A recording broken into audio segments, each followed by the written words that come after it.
동방의 등불. 일찍이 아시아의 황금 시기에 빛나던 등불이었던 코리아.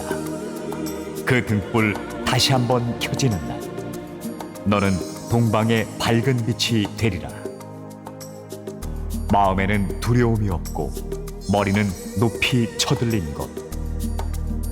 지식은 자유롭고 좁다란 담벽으로 세계가 조각나지 않는 것. 진실의 깊이 속에서 말씀이 솟아나는 것. 끊임없는 노력이 완성을 향해 팔을 벌리는 것. 무한히 퍼져나가는 생각과 행동으로 우리들의 마음이 인도되는 것. 그러한 자유의 천국으로. 나의 마음의 조국 코리아여, 깨어나소서.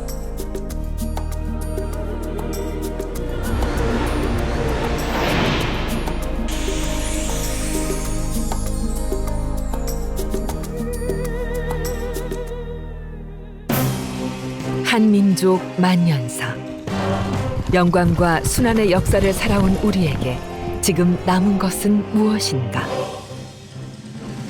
외래 종교와 권력, 남의 사상과 이념의 대립 속에 분열되어 온 오늘의 대한민국은 몸통은 온데간데 없이 좌우의 날개만 비대해져 더 이상 날 수 없는 새처럼 보인다.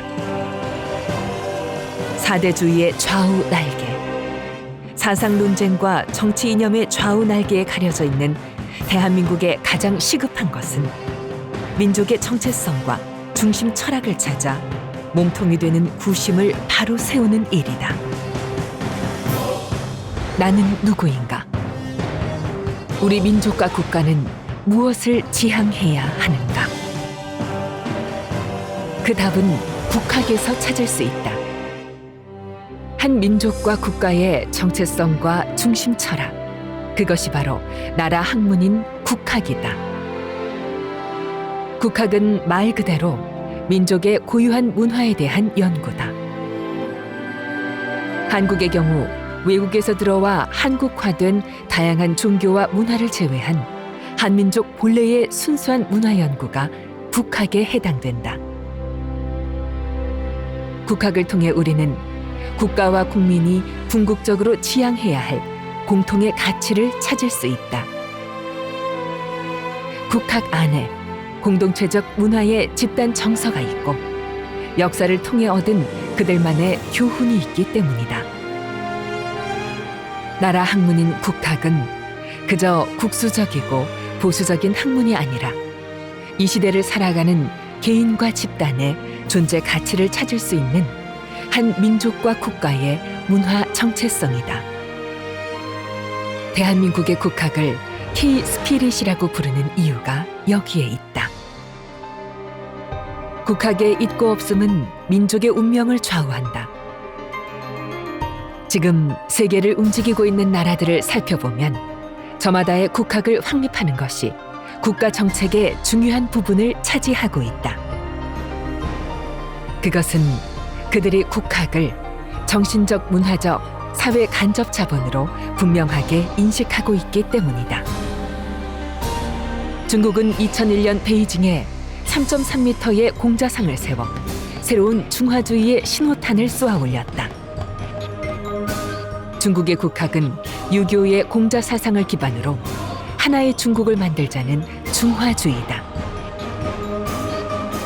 그들은 이미 베이징 인민대학에 국학원과 국학연구원을 설립해 다양한 분야의 국학 전문가를 양성하고 있다. 21세기 중국 국학 열풍의 특징은 하나의 중국을 위한 전통 찾기다. 1911년 신해혁명 이후 100년간 서방의 마르크스주의와 자본주의를 배워온 중국은 이제 전통의 가치로 유턴하여 그들만의 국학을 확립하고 있다. 일본의 국학은 그들만의 정신을 고집스럽게 이어가는 일왕 중심의 신도다. 신도는 일본의 조상신을 모시는 토착 종교이자 그들의 생활 속에 이어져 온 문화 현상이다. 일본 총리는 태평양 전쟁 전범들의 위패를 모아놓은 신사참배로 해마다 전 세계의 질타를 받고 있다. 그럼에도 그들이 신사참배를 이어가는 것은 신도가 일본의 정신을 지탱하는 국학이기 때문이다. 그 밖에도 옛 땅을 회복한다는 이스라엘의 시오니즘이나 미국의 프론티어, 유럽의 기독교 정신은 대를 잇는 그들만의 국학이다. 다분히 이기적이고 배타적이기도 한 주변국의 국학은 비난을 받기도 하지만 대한민국의 국학이 지금 왜 꼭 필요한가에 대한 이유를 보여준다. 그렇다면 우리의 정신적 구심이 될 국학의 뿌리는 어디에서 찾아야 할까? 외래 문화가 들어오기 전에 우리 역사를 찾아가다 보면 우리는 삼국시대 이전의 민족 정신과 전통 문화 속에서 국학의 정수를 만날 수 있다. 그것은 단군 왕검의 고조선, 환웅천황의 신시배달국, 환인천재의 환국을 거슬러 올라가 마고성 시대에서부터 전해져 내려온 한민족 고유의 선도 문화다. 한민족의 선도는 개인과 전체 완성을 위한 생활 수행으로 집단의 문화를 만들고 가정과 국가를 지탱하는 사회적 규범이었다. 선도의 본질은 삶의 가치를 인간 완성에 두는 것이다. 여기서의 완성은 수행을 통해 자신의 실체를 깨닫는 데 그치지 않고 그 깨달음으로 인간과 세상을 널리 이롭게 하는 데 가치를 둔다.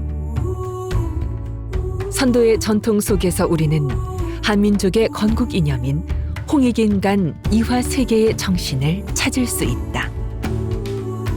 홍익은 한민족의 정치, 교육, 문화의 궁극적인 지향점이자 우리의 생활 문화요 공동체적 정서였다. 이것이 국학의 정수요 K-스피릿이다. 한민족 전통의 공동체 정신은 홍익인간에 있다.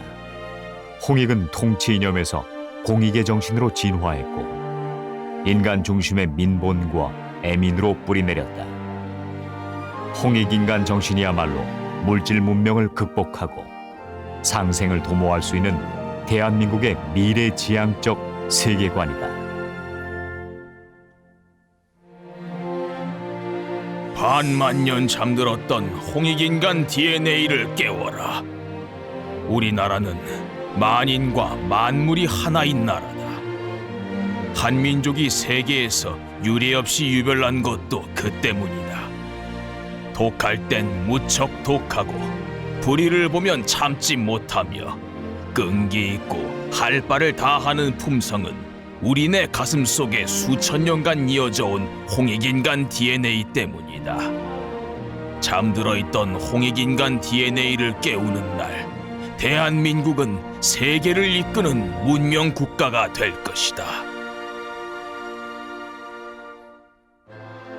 한민족의 선도, 홍익인간이 지향하는 것이 중국의 선도와 다른 점은 개인의 깨달음을 불로장생이나 신선술에 그치지 않고 이를 전체의 평화로 이끌어내는 큰 마음이다. 인간과 세상을 아우르는 상생의 홍익은 시대와 사상, 이념을 넘어 오늘의 인류가 애타게 찾고 있는 미래지향적인 평화의 가치다. 홍익, 이것이 바로 새로운 세기를 이끌어갈 대한민국의 국학 K-스피릿이다. 이런 말이 가장 생각에 먼저 나더라고요. 김구 선생님이 하셨던 오직 갖고 싶은 것은 높은 문화의 힘이라고 하셨던 말씀이 가장 기억에 남는데요. 문화라는 것은 실로 그 어떤 물리적인 힘보다 모든 경계를 무너뜨리는 가장 강력한 무형의 힘이라고 생각을 합니다.